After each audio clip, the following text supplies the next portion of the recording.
June the 3rd, wildflowers, waste areas and roadsides. Vacant areas of ground in London are now rich in different flowers.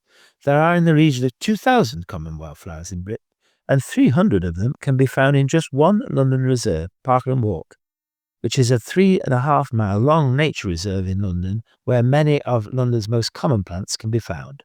Waste areas are now possibly the best hunting grounds for new wildflowers, and downland possibly the most attractive habitat to visit. Ancient woodland, for example Epping Forest, and wet areas such as Runnymede are also good places to look for rarities. Where there are large patches of dandelions a month ago on lawns, white clover has now often taken over. Occasionally on some clover flowerheads, 1 or 2 flowers are missed by pollinating bees and remain unfertilized.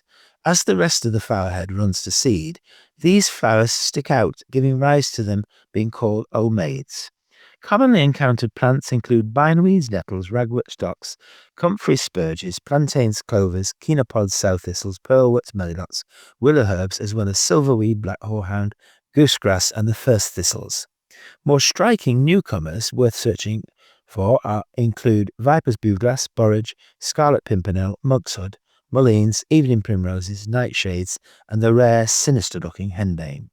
Roadsides are also now rich in new species. These may include poppies, campions, ragworts, plantains, mallows, various umbellifers, mustards, fumitories, new chickweeds, stitchwits, and cudweeds, and that most elegant of aliens, caper spurge.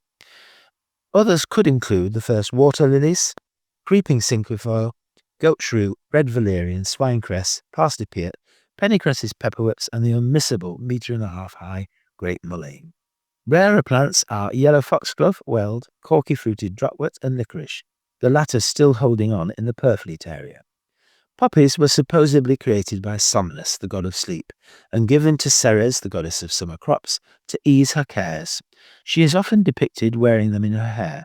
They used to be seen almost covering fields in a sheet of scarlet, as well as dotted old bomb sites. They are now seen in far less numbers.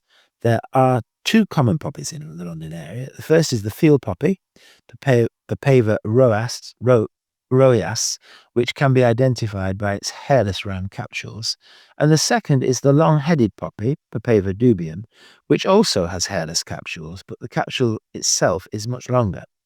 With poppies, it is always worth noting the shape of their capsules and whether or not they're hairy or not. The less common prickly poppy, Papaver agmone, has long capsules with a few bristles, and the rough poppy, Papaver hybridum, has round bristly capsules. The opium poppy, Papaver somniferum, which is a common garden weed in London, is easily identified by its pale mauve colour. This is a subspecies grown for its seeds. They used to be boiled and given to babies to help them sleep. A similar subspecies with white flowers is the one grown for opium, morphine, and laudanum, which fortunately is not part of London's flora.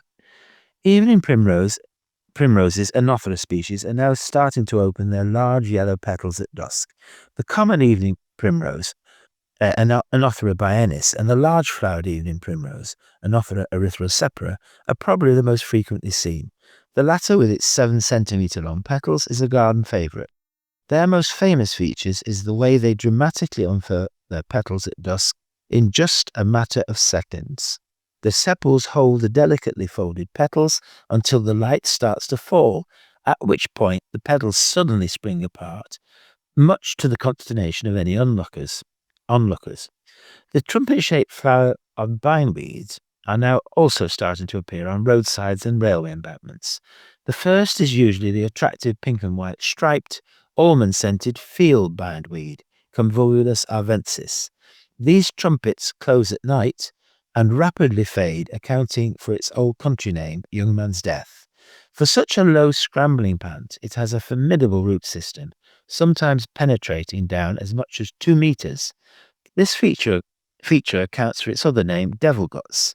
When it climbs, it does so quickly, spiraling anti-clockwise, and can complete a circle in as little as 2 hours. Towards the end of the month, it is joined by the ubiquitous white-flowered hedge bindweed, Calistegia sepium.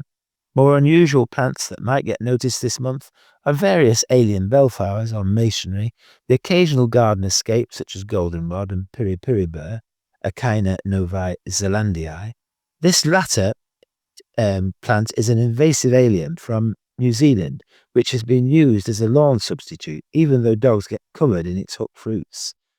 On roadsides in more chalky areas, while mignonette Reseda lutea is now joined by its much more robust relation, Weld Reseda luteola.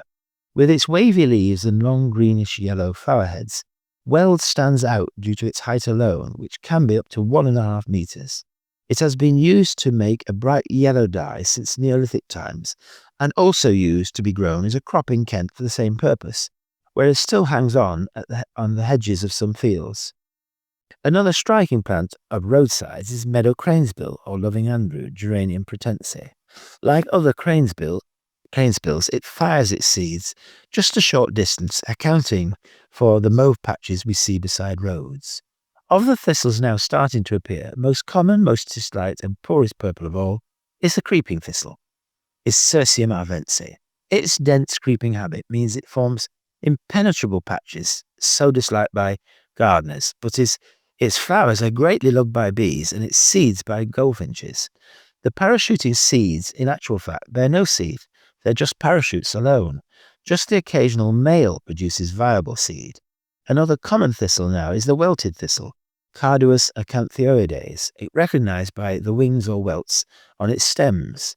Again, an early but less common thistle is the milk thistle, Silybum marianum, so called for the distinctive white markings on its leaves. Being so attractive, it is now more likely to be encountered in gardens. Possibly the most attractive and certainly the most notable thistle is the musk thistle, Carduus nutans. It is recognized by its overly large, heavy, nodding purple flower heads.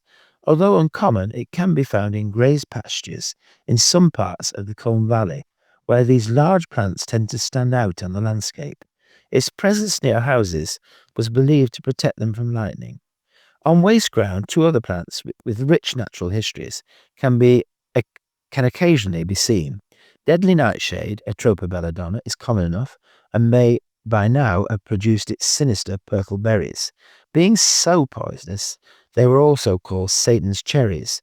Atropine, a chemical derived from the plant, was once used by women in Italy to dilate their pupils so as to appear more attractive, hence the plant's specific name, belladonna. Deadly is also a worthy name, as a single berry can kill a child after it has suffered hallucinations and possible coma. The second, much rarer plant with an interesting history is henbane, Hyoscyamus niger, with which these days turns up far less. This was the poison of choice for Dr. Crippen, the renowned London murderer. It was also used in the Middle Ages for sorcery and at witches' sabbaths.